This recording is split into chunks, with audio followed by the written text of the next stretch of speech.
Ну что, друзья, 2 дня пребывания у горы Госфорта для меня закончились. Спасибо большое организаторам, Ночным Волкам, за предоставленную возможность. Я все посмотрел изнутри. Это классно, это круто. Тем, кто не был на этом байк-шоу, я очень советую его обязательно посетить. Ну а мой путь лежит дальше, на западную часть Крыма. Последний раз проеду мимо главной сцены и поеду.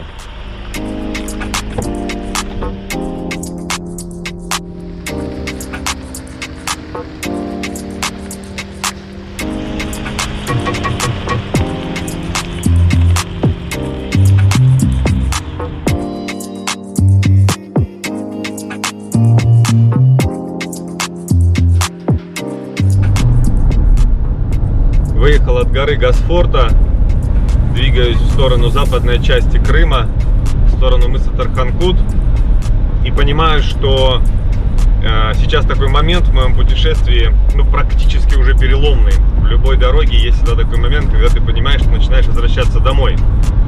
Я пока что удаляюсь от дома, но сегодня будет ночлег, где-то я заночую в том районе на западе, а завтра уже поеду обратно, поеду в сторону Южного берега, в сторону Ялты, к своей семье.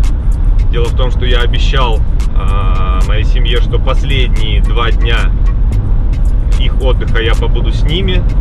Поэтому сегодня у меня, можно сказать, последний день свободного путешествия, и завтра уже возвращаюсь по заранее продуманному маршруту. Еду, смотрю дорогу, никуда не спешу, наслаждаюсь.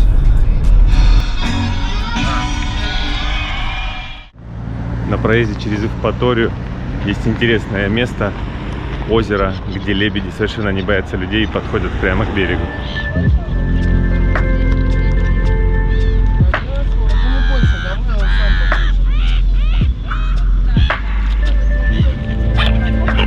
Будь здоров, на, чихай.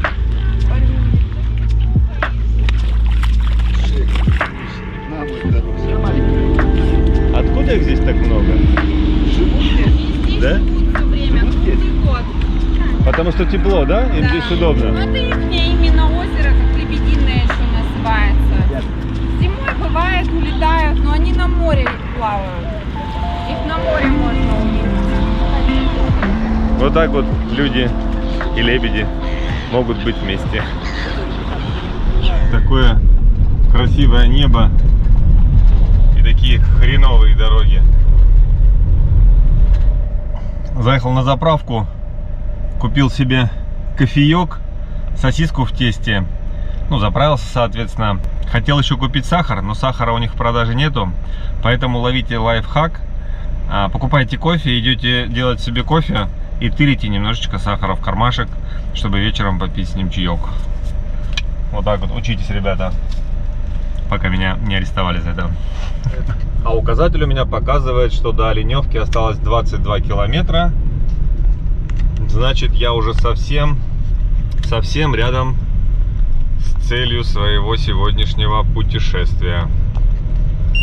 Все, припарковал машину где-то во дворах. Я на Оленевке. Вон я уже вижу вдалеке маяк, но туда ведет узкая дорога. И я переживаю, что я со своим прицепом там где-нибудь застряну. Иду вроде бы как в направлении маяка. Тарханкутский маяк. Запрещена. Проезд закрыт. Так тоже иногда бывает. Это когда заброшенные какие-то объекты, пожалуйста, приходи, смотри. А это действующий маяк. Плюс ко всему там написано, что это войсковая часть. Скорее всего, это стратегический объект, поэтому и закрыт он. Поплутав, я все-таки нашел дорогу к маяку, практически вплотную. Вот там припарковал свою фуру длинномер и подойду к маяку, насколько это возможно, поснимаю его с моря.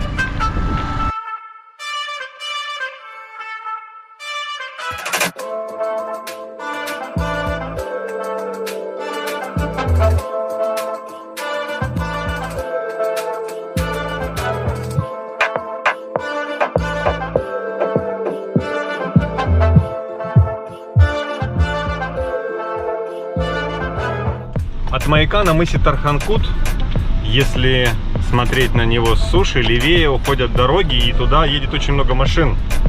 едут, пылят, поднимают столбы пыли. Я так думаю, что они едут в сторону именно вот чаши любви знаменитой, которая во всех инстаграмах у всех выскакивает. Все, поеду туда, тоже посмотрю.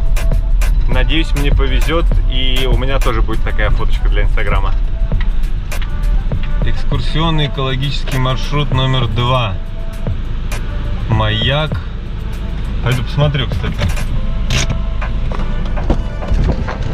Друзья, мы как раз на туристическом маршруте. От маяка вдоль берега идут все достопримечательности и все красивые места. Поэтому поехали.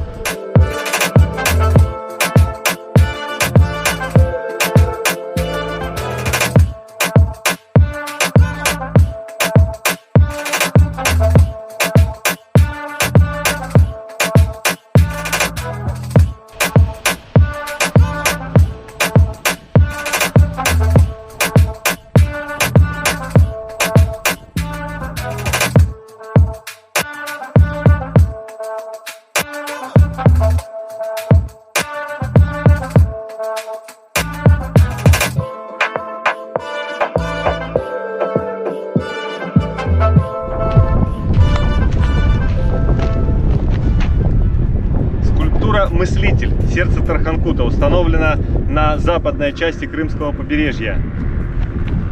Интересный и неоднозначный объект, но к посещению обязателен. Ну и как все туристы, да, вот так вот. Так, так. Сейчас с этой стороны, вот так. Все, миссия выполнена, можно ехать дальше.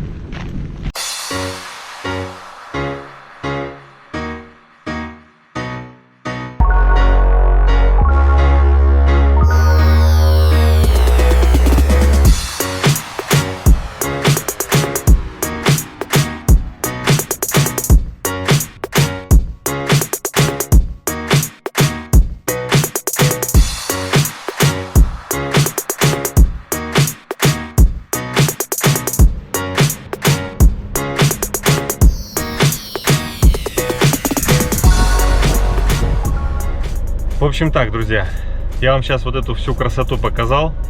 Мы с Тарханкут, я поехал, красиво, с дрона, все снимаю. Я думаю, ну для полноты картинки нужно доехать до чаши любви. Интернет этой чашей любви запарил. Чаша любви, окунись в чашу любви, такое место, такая достопримечательность. Я доехал до нее, но я не пойду ее снимать. Ну вот честно, без обид. Чаша любви, я вам расскажу, что это такое. Это маленькая лужа, и вокруг нее сейчас там стоит человек, наверное, 70, может быть 80, ждущих в свою очередь, чтобы в ней искупаться. Но вот не ради таких мест я путешествую. Поэтому с мысом Тарханкут мы закончили. Все самое интересное и красивое я вам показал. Выдвигаюсь в сторону Ялты. Буду искать себе ночлег. Вези-ка меня, машинка, обратно в Ялту, к моей семье.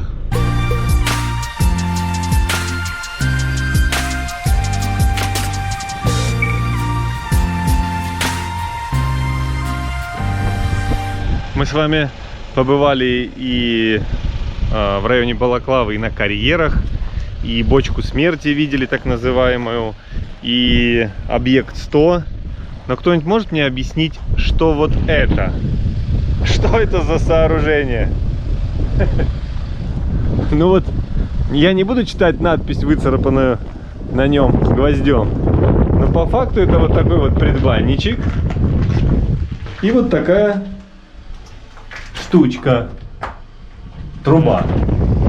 Ну, в общем, друзья, такого чуда я еще не видел. Если знаете, что это такое, напишите в комментариях, пожалуйста.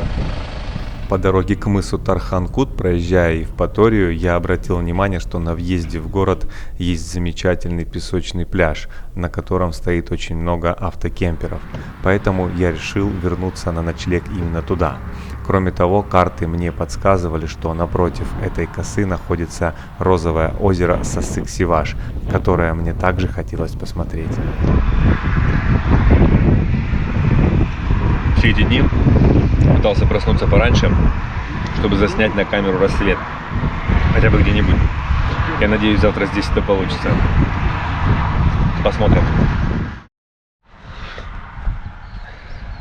Ну что, доброе утро.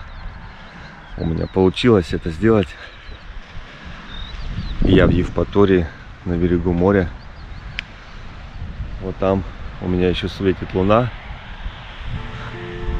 А там уже встает солнце.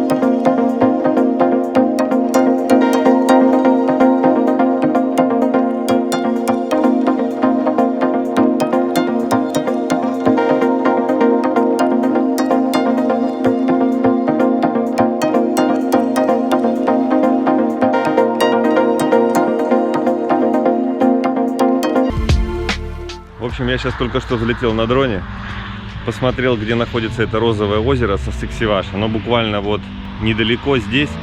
Но помню, что когда мы ездили на первое озеро, у меня было непреодолимое желание прокатиться вокруг озера на мотоцикле. Поэтому сейчас распаковываю свой мотоцикл и еду смотреть озеро Сасык-Сиваш.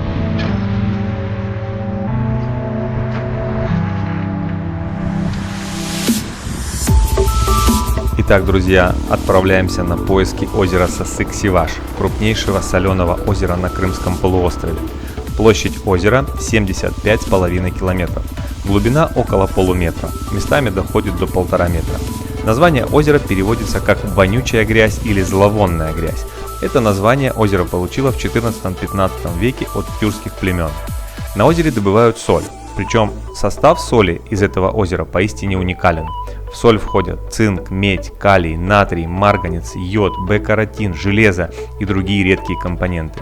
Б-каротин и йод, входящие в состав соли, имеют природное происхождение, являясь продуктом жизнедеятельности микроводоросли Даниела солоноводная, которая под воздействием солнца окрашивает озеро в розовый или красный цвет. Второй важной составляющей озера является лечебная грязь, которая содержит практически всю таблицу Менделеева. Довольно давно люди оценили лечебные свойства этой грязи по достоинству. Самым распространенным лечением было отдых на озере с грязевым обертыванием. Эти процедуры способствовали заживлению ран, улучшению общего состояния организма, лечили суставы и омолаживали кожу. Грязь и по сей день не потеряла свою полезность. Множество лечебных санаториев Крымского побережья включили ее в состав комплексов по омоложению и лечению сложных кожных заболеваний. Идешь и прям вода, чувствуешь, что булькает под ногами.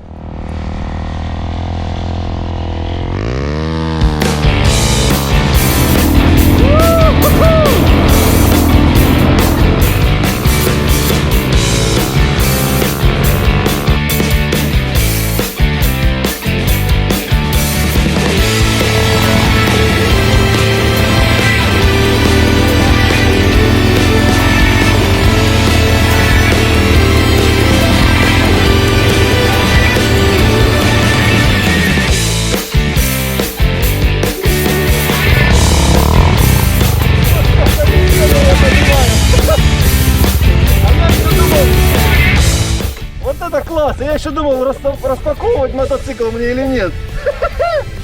Как свинья, но довольный.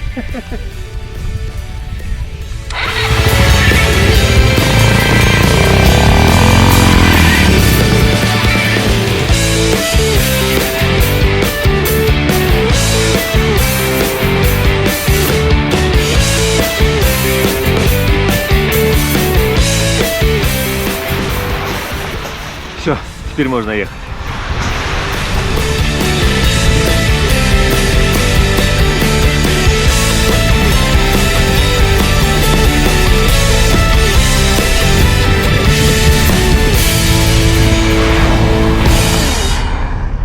Ну все, снялся я со стоянки в Евпатории. Отлично переночевал, вообще красота. Я переживал, что не смогу выспаться, потому что рядом дорога. Ну, отлично, у машины отличная шумоизоляция. Все было супер. А сейчас еду в сторону Симферополя, скорее всего, потому что, ну, по навигатору так намного быстрее. Ну, можно уже подвести некое резюме. Однозначно, если вы едете отдыхать в Крым, интересно покататься и на южном береге Крыма, там, где мы в Балаклаве ездили, в Ялте, Айпетре. И однозначно стоит приехать сюда, посмотреть мыс Тарханкут, Евпаторию, все вот эти прелести. Но если с точки зрения климата, и это сами местные подтверждают, если вы любите теплое море и теплую погоду, то лучше, конечно, ЮБК, южный берег Крыма. Там жарче, но вода там, соответственно, теплее и меньше ветров. Здесь же мыс Тарханкут, Евпатория, тут всегда практически ветрено, тут холоднее вода и тут ночью холоднее, чем там. Ну, в принципе, мне как человеку Северного Кавказа ни там, не холодно, холодно в горах, а здесь нормально, здесь тепло. Ну вот есть такая небольшая разница.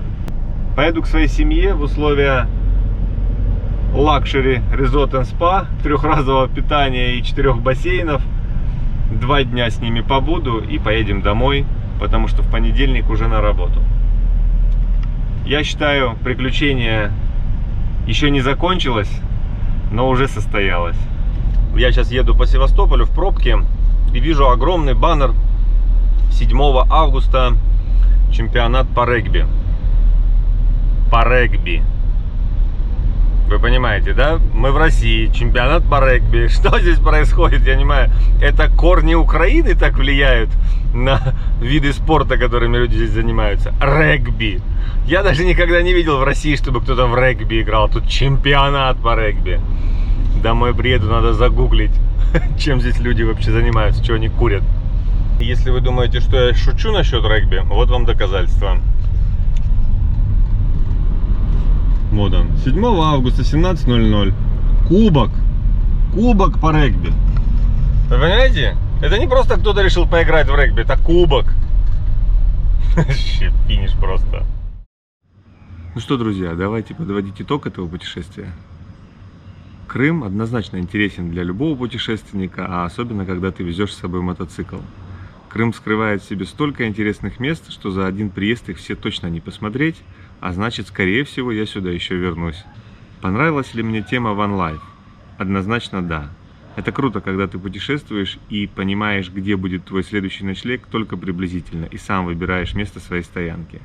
Хэштег Home Where You Park It как нельзя лучше характеризует стиль таких путешествий. Где припарковался, там твой дом. Мне очень понравилось, и по возвращении домой я существенно доработаю свой микроавтобус и добавлю в него все то, что мне не хватает. Ну а стоит ли приехать в отель Ялта «Интурист» на семейный отдых и посетить байк-шоу «Ночных волков», друзья, решать, конечно же, вам. Так что, друзья, до новых встреч, до новых фильмов. Путешествуйте и всем добра.